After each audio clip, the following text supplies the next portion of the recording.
जाट की काट न जाने कोई, एक अनोखी कहानी। नमस्कार साथियों, आज मैं आपके लिए बहुत ही रोचक कहानी लेकर आई हूँ। कहानी शुरू करने से पहले एक प्यारा सा रिश्ता बनाते हैं। आप हमें कहाँ से देख व सुन रहे हैं, कमेंट में ज़रूर बताएं ताकि हम भी आपको जान सकें। अगर अभी तक आपने हमारा चैनल सब्सक्राइब नहीं किया है तो चैनल को सब्सक्राइब कर ले, वीडियो को लाइक और शेयर ज़रूर करें। बहुत पुरानी बात है, वक्त की धूल में दब चुकी एक ऐसी दास्तां जिसे सुनकर आप हैरान भी होंगे और मुस्कुराए बिना नहीं रह पाएंगे। उत्तर भारत के एक छोटे से गांव रामपुर में एक जाट रहता था। नाम था सोहनलाल। ऊंचा कद, चौड़ा सीना, माथे पर पगड़ी और चेहरे पर सच्चाई का तेज। देखने में सीधा साधा, पर दिमाग ऐसा कि बड़े बड़े विद्वान भी सोच में पड़ जाए।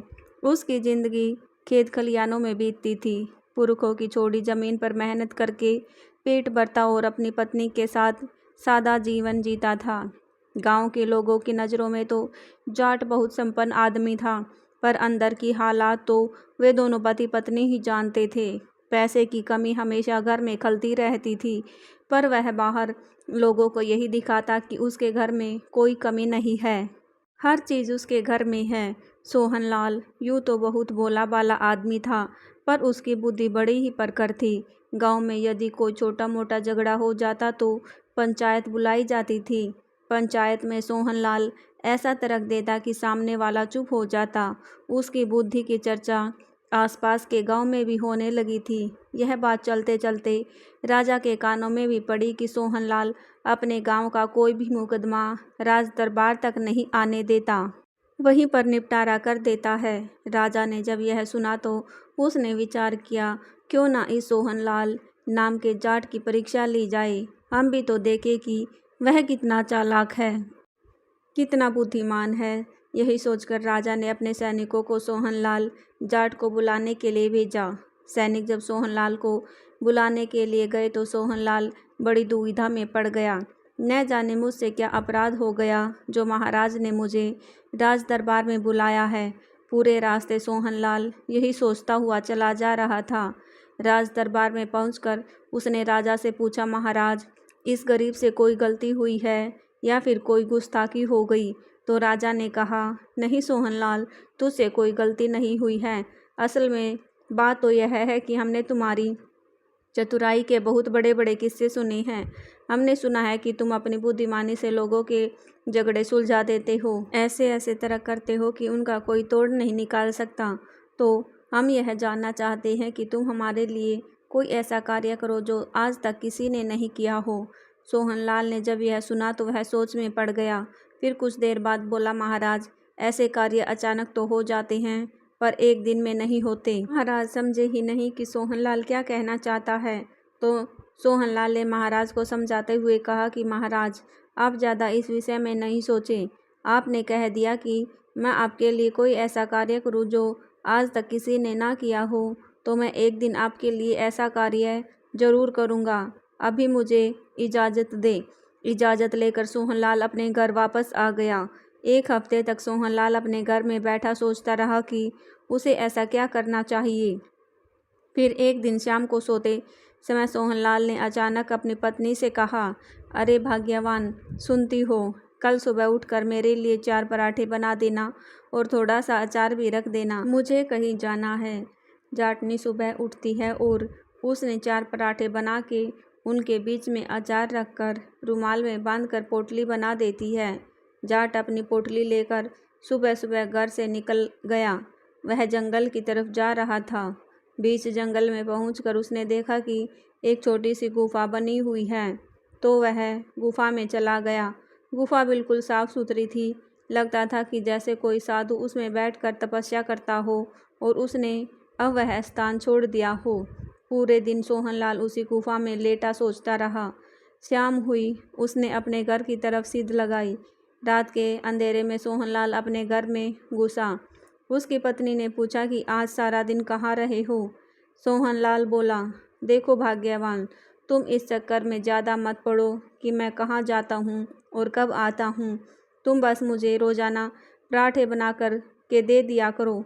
अगले दिन जाटनी ने फिर पराठे बनाकर सोहनलाल को दे दिए। सोहनलाल पराठे लेकर उसी गुफा में पहुंच गया। पूरा दिन उस गुफा में लेटा रहता और रात को अपने घर आता। यह क्रम 1 हफ्ते तक चलता रहा।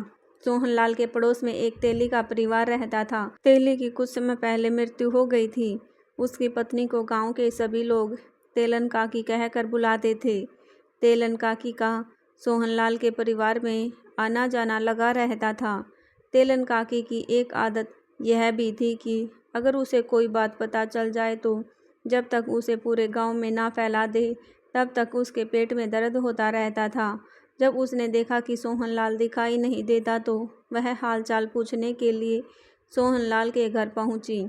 सोहनलाल उसी समय घर में घुसा ही था कि तेलन काकी पूछने लगी, अरे बेटा, आजकल दिखाई नहीं देते, कहाँ से आए हो?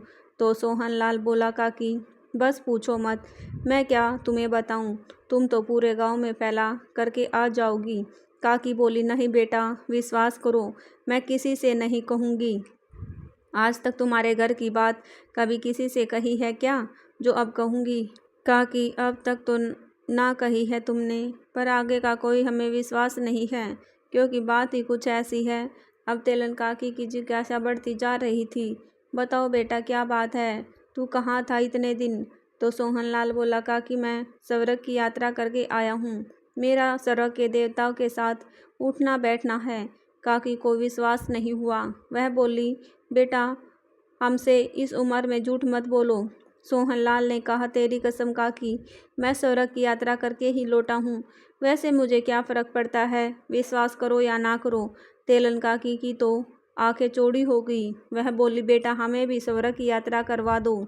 तुम स्वर्ग गए थे तो तुम्हारे तेली काका तुम्हें ज़रूर मिले होंगे, मेरे बारे में पूछा नहीं क्या? अब सोहनलाल हंसते हुए बोला, काकी, काका बड़े मज़े में है और पूछ रहे थे क्या तुम्हारी तेलन काकी अभी भी चुगलियाँ करती है। तेलन काकी ने जब यह सुना तो उसने मुंह बना लिया और बोली, देख ले बेटा, मरकर स्वर्ग में बैठ गया है, पर मेरी बुराई करना अभी भी उसने नहीं छोड़ा। वैसे मुझे यह तो बता, तेरे काका मुझे याद करते हैं ना? सोहनलाल सोहनलाल ने कहा, काकी, वह बोल रहे थे अगली बार काकी को साथ लेकर के आना, पर मैंने मना कर दिया। काकी ने कहा, क्यों मना कर दिया? जवाब दिया, काकी, तुम्हें नहीं पता स्वर्ग जाने में बड़ा पैसा लगता है। काकी ने कहा, तो हमें बता कितना पैसा लगता है, मेरे घर में पैसे की कोई कमी नहीं है। सोहनलाल ने इधर उधर देखा और कहा, अरे काकी, दीवारों के भी कान होते हैं, जरा धीरे बोलो। वैसे भी मुझे तुम पर विश्वास नहीं है। पहले तुम मेरी कसम खाओ कि तुम गांव में किसी और को तो नहीं बताओगी हमारी स्वर्ग यात्रा के बारे में। काकी ने कहा, नहीं बेटा, किसी को नहीं बताऊंगी। आज तक कोई बात मैंने कही है? यह सुनकर सोहनलाल हंसते हुए बोला, काकी, आज तक तो नहीं कही है, पर मैं तुम्हें बता देता हूँ, इसमें 600 सोने के सिक्कों का खर्चा आएगा। काकी अपने घर गई और 600 सोने के सिक्के लाकर सोहनलाल के हाथ में रख दिए और बोली, तो बता बेटा, कब लेकर जा रहे हैं स्वर्ग यात्रा के लिए? सोहनलाल ने धीरे से कहा, यह सब करने में समय लगता है, मुझे भगवान के दूतों से बात करनी पड़ेगी, वे अगली बार यात्रा के लिए कब लेकर जाएंगे। काकी निश्चिंत होकर के अपने घर चली गई। 2-3 दिन तक ऐसे ही क्रम चलता रहा। सोहनलाल सुबह चला जाता गुफा में और पूरा दिन लेट कर रात को वापस आ जाता। उधर राजा की चिंता बढ़ती चली गई। सोहनलाल को बोले हुए 2 हफ्ते बीत गए, लेकिन अभी तक उसने कोई ऐसा कार्य करके नहीं दिखाया। तो उसने सिपाहियों को सोहनलाल को बुलाने के लिए भेजा। सिपाही जाट को बुलाने के लिए जब सोहनलाल के घर के पास पहुंचे तो तेलन काकी मिल गई। उन्होंने तेलन काकी से पूछा, काकी, सोहनलाल घर पर है क्या? जवाब दिया, हुजूर, आजकल वह घर कहाँ रहता है? सैनिकों ने पूछा, कहाँ रहता है? काकी चुप रहने की बहुत कोशिश कर रही थी, पर उसके पेट का दर्द चुप कहाँ रहने देता है। काकी जो थी उसने बता ही दिया कि सोहनलाल तो आजकल स्वर्ग की यात्रा कर रहा है, अभी 2 दिन पहले ही लौटा था यात्रा से और अब मुझे लेकर के जाएगा, सो उसकी तैयारी में लगा हुआ है। सैनिकों ने जब यह सुना तो उसने जाकर अपने साथी को बताया। अब तो दोनों के मन में चलने लगा कि हमें भी स्वर्ग जाना है। दोनों जाकर तेलन काकी से मिले। काकी, किसी तरह से हमें भी स्वर्ग ले चलो। सोहनलाल से कहो कि वह हमें भी अपने साथ लेकर के चले। तेलन काकी बेचारी मजबूर हो गई। सोहनलाल जब रात को अपने घर आया तो तेलन काकी सिपाहियों के साथ पहले से ही उसके घर में बैठी हुई थी। सोहनलाल को देखते ही वह बोली, सोहनलाल, मैंने गलती से इन सैनिकों को बता दिया कि हम स्वर्ग की यात्रा करने जा रहे हैं, तो यह भी हमारे साथ जाना चाहते हैं। जाट बोला, तुम कहती हो तो ठीक है, हम इन दोनों को लेकर चलेंगे, पर अब याद रखना आप किसी और को मत बता देना, नहीं तो सब चलने की जिद करेंगे। तेलन काकी बोली, नहीं बेटा, अब मैं किसी से नहीं कहूँगी। दोनों सिपाही हाथ जोड़कर जाट से बोले, सोहनलाल, हमें भी अपने साथ स्वर्ग की यात्रा पर ले चलो, जीते जी हम स्वर्ग देख लेंगे। जाट बोला, देखो भाई, इसमें बहुत पैसा लगता है। सिपाहियों ने पूछा, कितने पैसे लगते हैं? हमारे पास कोई पैसों की कमी थोड़ी है। जाट बोला, दोनों के 2000 सोने के सिक्के लगेंगे। दोनों सिपाही अपने घर गए और 2000 सोने के सिक्के निकाल कर जाट को दे दिए और कहा, सोहनलाल, बस अब तुम स्वर्ग की यात्रा की तैयारी करो। जाट ने कहा, भाइयों, पहले बता देता हूँ, इस समय यह सब करने में समय लगेगा। मुझे भगवान के दूतों से बात करनी पड़ेगी। वे ज़्यादा लोगों को लेकर नहीं जाते, इसलिए पैसे दे देकर उन्हें मनाना पड़ेगा। सैनिक राजी हो गए और राजमहल में वापस लौट गए। इसी तरह से एक हफ्ता और बीत गया। उधर जब तेलन काकी को सोहनलाल दिख जाता तो वह पूछ लेती, बेटा, कितना समय और लगेगा स्वर्ग की यात्रा में? तो सोहनलाल उसे समझा देता कि काकी स्वर्ग के दूतों से बात चल रही है, तो वह बेचारी चुप हो जाती। इधर एक सैनिक ने सोचा कि यह बात अगर हम महाराज को बता दें तो हमें बहुत सारा इनाम मिल सकता है।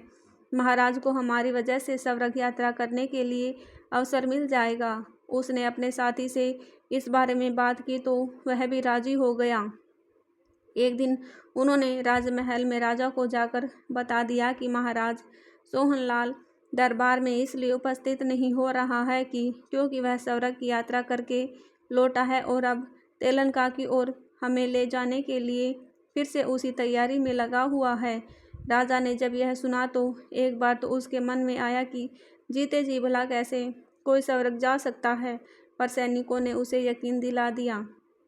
अब तो राजा के मन में भी यह इच्छा प्रबल होने लगी कि जीते जी एक बार हमें भी स्वर्ग घूमना है।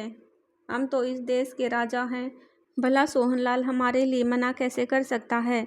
उसने सिपाहियों से कहा कि हमें आज रात को सोहनलाल से मिलना है। सिपाही राजा को लेकर सोहनलाल के घर पहुंचे तो सोहनलाल की पत्नी बोली, महाराज, मेरे पति तो इस समय घर पर नहीं है, वह देर रात को ही घर आएंगे। वे किसी यात्रा की तैयारी कर रहे हैं, ज़्यादा तो मुझे कुछ पता नहीं है। राजा ने कहा, कोई बात नहीं, हम यहीं बैठकर उसकी प्रतीक्षा करते हैं। थोड़ी देर के बाद सोहनलाल अपने घर पहुंचा तो राजा को वहां देखकर उसने तनिक भी आश्चर्य नहीं किया।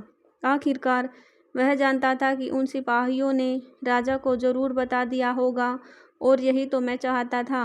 राजा को प्रणाम करके सोहनलाल ने राज दरबार में उपस्थित न होने की क्षमा मांगी और उनके यहाँ आने का अभिप्राय पूछा तो राजा बोला, सोहनलाल, हमने सुना है कि तुम स्वर्ग की यात्रा से लौटे हो और तेलन काकी और मेरे 2 सिपाहियों को लेकर के फिर से जा रहे हो, तो हम चाहते हैं कि हम भी स्वर्ग जाए। सोहनलाल बोला, महाराज, भगवान के दूत नाराज हो जाएंगे और मुझ पर चिल्लाएंगे कि अब तुम इतने सारे और लोगों को स्वर्ग लेकर आओगे। पर महाराज, सवाल आपका है तो मैं मना कैसे कर सकता हूँ। मुझे भगवान के दूतों को मनाना पड़ेगा, पर इसमें खर्चा बढ़ जाएगा। राजा बोला, कितना खर्चा आएगा बताओ। जवाब दिया महाराज, कम से कम 20,000 सोने के सिक्के लगेंगे। राजा ने तुरंत अपने सिपाहियों को भेजा और 20,000 सोने के सिक्के मंगवा कर सोहनलाल को दे दिए और कहा, तुम जल्दी से जल्दी स्वर्ग की यात्रा की तैयारी करो, हमें जल्दी से स्वर्ग में जाना है। बात पक्की करके राजा अपने दरबार लौट गए। उधर सोहनलाल अगले दिन फिर गुफा में जा पहुंचा और पूरे दिन गुफा में लेटा सोचता रहा कि अब आगे उसे क्या करना चाहिए। उसने अपने मन में आगे की योजना बना ली। रात को अपने घर पर लौट आया। इसी तरह कुछ समय बीत गया। उधर महाराज समय समय पर अपने सैनिकों को भेजकर पता लगाते रहते थे कि आखिर सवरा की यात्रा के लिए कब निकलना है। सोहनलाल कोई न कोई बहाना बनाकर उन्हें टाल देता था। अब सोहनलाल के पास पैसे भी खूब आ गए थे। राजा और सिपाहियों ने उसे यात्रा के लिए जो पैसे दिए थे, सो एक दिन सोहनलाल रात को बाजार जा पहुंचा। वहां से उसने एक हट्टा कट्टा तगड़ा पैसा खरीदा और एक मोटी सी रस्सी भी खरीदी। दोनों को लेकर सोहनलाल अपने घर पर पहुंचा। घर के पिछवाड़े में उसने भैंसे को एक पेड़ से बांध दिया और मोटी सी रस्सी अपने घर के आंगन में छुपा दी। अगले दिन उसने सिपाहियों से कहा कि रात को महाराज को लेकर आ जाना, यात्रा के लिए निकलना है। मैंने दूतों को मना लिया है। वे पहले तो मुझ पर बहुत नाराज हुए, पर मैंने उनसे प्रार्थना की तो वे मेरी बात को मान गए और उन्होंने कहा है कि रात को ही निकलना है। तेलन काकी को भी खबर भिजवा दी। जैसे ही रात हुई, तेलन काकी, दोनों सिपाही और महाराज सोहनलाल के घर इकट्ठा हो गई। सोहनलाल उन्हें घर से थोड़ी दूर जंगल की तरफ ले गया और अच्छे से समझाते हुए बोला, देखो, सबको मैं एक बात समझाना चाहता हूँ। सवरा का रास्ता बड़ा ही डरावना है। तुम सब लोग डर जाओगे, इसलिए मैं तुम सब की आंखों पर पट्टी बांध दूंगा। सवरा का रास्ता बहुत ही कठिनाई भरा और टेढ़ा मेढ़ा है, इसलिए रस्सी को जरा कस कर पकड़ना। सभी सहमत हो गए। सब ने अपनी आंखों पर पट्टी बांध ली। सोहनलाल भैंसे को खोलकर जंगल में ले आया। भैंसे के गले में मोटी सी रस्सी बांधकर सब लोगों को पकड़ाते हुए बोला, इस रस्सी को कस कर पकड़ना। मैं जरा देख कर आता हूँ कि भगवान के दूतों का रथ अभी आया है कि नहीं। थोड़ी देर बाद धीरे धीरे नगाड़े की आवाज़ आनी शुरू हुई। सब लोगों ने सोचा कि भगवान का रथ आ रहा है, इसलिए नगाड़े की आवाज़ आ रही है। वह नगाड़ा सोहनलाल बजा रहा था, जो उसने पहले ही जंगल में छुपा कर रख दिया था। थोड़ी देर बाद सोहनलाल उन सब के पास आकर बोला, देखो, भगवान के दूत आ गए हैं। क्या तुम सब लोग सवरा की यात्रा के लिए तैयार हो? सभी ने एक ही स्वर में कहा, हाँ, हम सब तैयार हैं। तो सबसे पहले रस्सी राजा ने पकड़ी, उसके बाद दोनों सिपाहियों ने और उसके बाद में तेलन काकी ने। सभी बड़े प्रसन्न थे कि उन्हें जीते जी सवरा की यात्रा करने का अवसर मिल रहा है। इतने में ही सोहनलाल बोला, मैंने इस रस्सी को भगवान के दूतों के रथ से बांध दिया है। अब यह चलने के लिए तैयार है। सभी लोग रस्सी कस कर पकड़ लेना और ध्यान रहे कि रस्सी हाथ से छूट न जाए। अगर रस्सी हाथ से छूट गई तो वह यहीं पर रह जाएगा, स्वर्ग नहीं जा पाएगा। अब सब लोगों ने कसकर रस्सी पकड़ ली। सोहनलाल ने मौका देखते ही भैंसे को एक जोरदार डंडा मार दिया। डंडा लगते ही भैंसा दौड़ने लगा। भैंसा जंगल की तरफ दौड़ा। सभी लोग पीछे पीछे दौड़ने लगे। अब उनके दिमाग में तो सवरा की यात्रा चल रही थी, सो उन्हें ऐसा लग रहा था कि जैसे हम उड़ रहे हैं। कभी पेड़ों से टकराते तो कभी पहाड़ों से टकराते। चोटें भी आई, पर सब बड़े प्रसन्न थे, क्योंकि उन्हें पता था कि आसमान का रास्ता कोई इतना सरल थोड़ी ही होगा। यहाँ पर भी भैंसा रुकता, सोहनलाल उसको फिर से डंडा मार देता और भैंसे के साथ ही दौड़ते दौड़ते उसने राजा से पूछा, महाराज, क्या सवरा की यात्रा में आपको आनंद आ रहा है? तो महाराज बोला, आनंद नहीं, परम आनंद आ रहा है। फिर उसने तेलन काकी से पूछा, काकी, कैसा लग रहा है सवरा की यात्रा करने में? तेलन काकी बोली, बेटा, बड़ा ही आनंद आ रहा है। काकी तो काका से मिलने के आनंद में खोई हुई थी, इसलिए उसे चोटों का भी एहसास नहीं हो रहा था। सोहनलाल ने फिर से भैंसे को लठ मारा। अब भैंसा पहाड़ों की तरफ दौड़ने लगा। सबसे पहले तेलन काकी का हाथ छूटा और वह खेतों में जाकर गिर पड़ी। थोड़ा आगे जाने पर दोनों सिपाहियों का भी हाथ छूट जाता है और वे एक रास्ते के किनारे जा गिरे। सबसे बाद में राजा का हाथ छूटा तो राजा एक कुएं के पास जाकर गिर गया। अब सुबह का समय हो गया था। पूरी रात यात्रा में बीत गई। जैसे ही तेलन काकी को होश आया तो देखा सब कुछ थम गया है। काकी ने बैठकर पूछा, बेटा, क्या हम स्वर्ग में पहुंच गए हैं? क्या सब कुछ थम गया है? अब वह बार बार यही पूछ रही थी। उधर सुबह सुबह लोग अपने खेतों पर काम करने के लिए आए हुए थे। उन्होंने तेलन काकी को खेत में कीचड़ में पड़े हुए देखा तो हंसते हुए बोले, अरे काकी, तुम खेतों में पड़ी हो, कहीं स्वर्ग में तो नहीं? वो काकी ने जैसे ही आंखों से पट्टी हटा कर देखी तो वह तो खेत के बीचों बीच कीचड़ में पड़ी थी। अब माथे पर हाथ मार कर बोली, ओ मेरे हाथ से रस्सी छूट गई और मैं नीचे धरती पर आ गिरी। अब सब लोग तो स्वर्ग पहुंच गए होंगे और मैं यहीं धरती पर रह गई। यही सोचकर रोते रोते अपने घर चली गई। उधर सिपाही रास्ते के किनारे पड़े पड़े बार बार यही बात दोहरा रहे थे कि हमें लगता है हम स्वर्ग पहुंच गए हैं। राहगीरों ने उन्हें उठाया और उनके कपड़े झाड़े और बोले, भाइयों अभी तो तुम पृथ्वीलोक में ही हो।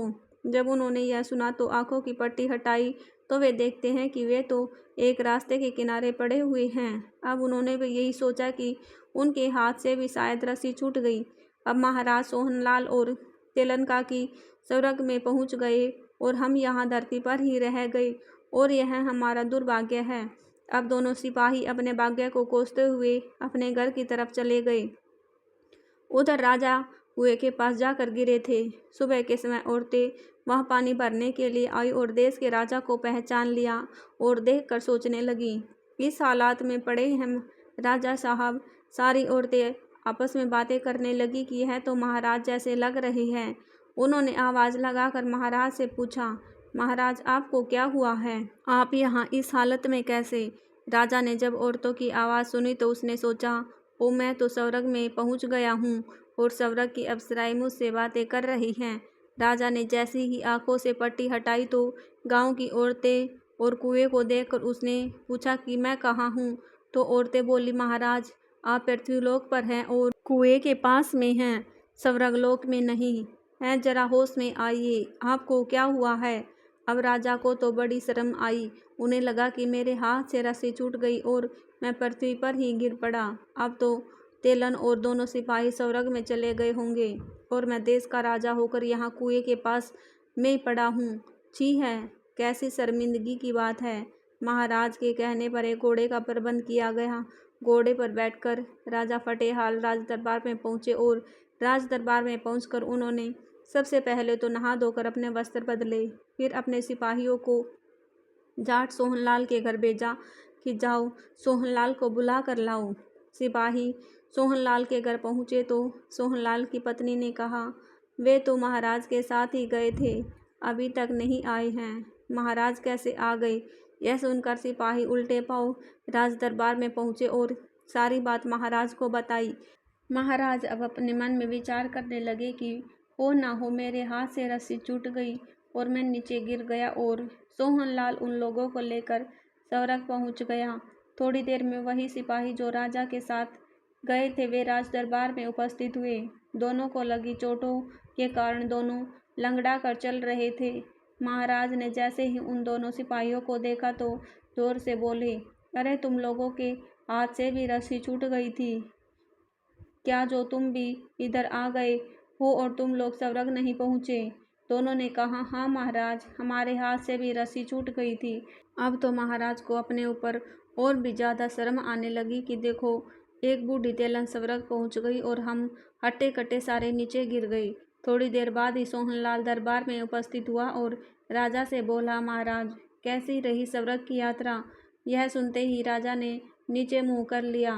सोहनलाल ने हंसते हुए कहा, महाराज असल में तुम लोगों ने कोई स्वर्ग की यात्रा नहीं की थी। और इतना कहकर सोहनलाल ने सारी सच्चाई राज दरबार में पेश कर दी। यह सुनकर राजा आग व बूला हो गया और कड़क कर बोला, सोहनलाल तुमने हमारे साथ अच्छा नहीं किया, यह मजाक तुमने बहुत महंगा पड़ेगा। अब सोहनलाल ने हाथ जोड़ते हुए कहा कि महाराज गुस्ताखी माफ़ कीजिएगा, पर आपने ही तो कहा था कि कोई ऐसा कार्य करके दिखाओ जो आज तक किसी ने नहीं किया हो। तो बताइए महाराज, इस तरह की स्वर्ग यात्रा क्या आपको किसी ने कराई है? अब तो राजा की हंसी छूट गई और वह अपने मन में सोचने लगा, सोहनलाल कह तो ठीक ही रहा है, बेइज्जती तो हुई है पर कोई बात नहीं, स्वर्ग की यात्रा का आनंद भी तो आया है। इसमें गलती हमारी भी है। क्या कभी जीते जी कोई स्वर्ग जा सकता है या कोई गया है? यह बात तो हमें ही समझनी चाहिए थी, पर अकल पर तो पत्थर हमारे ही पड़े थे, इसमें इसका क्या दोष है? महाराज सोहनलाल से बड़े प्रभावित हुए और उन्होंने बहुत सारा पुरस्कार देकर सोहनलाल को राज दरबार से विदा किया। उधर जब तेलन काकी को भी सच्चाई का पता चला तो वह भी शर्म से पानी पानी हो गई, पर वह यह सोचकर हंस पड़ी कि इस यात्रा में मैं अकेली थोड़ी थी। राजा के 2 सिपाही और देश का राजा भी मेरे साथ था। मैं अकेले थोड़ी मूर्ख बनी, मेरे साथ सभी मूर्ख बन गए। वीडियो अगर पसंद आया हो तो वीडियो को लाइक करें और हमारे चैनल धार्मिक टीनी को सब्सक्राइब करें और अपने दोस्तों के साथ शेयर करें और कमेंट करके बताएं कि वीडियो कैसा लगा।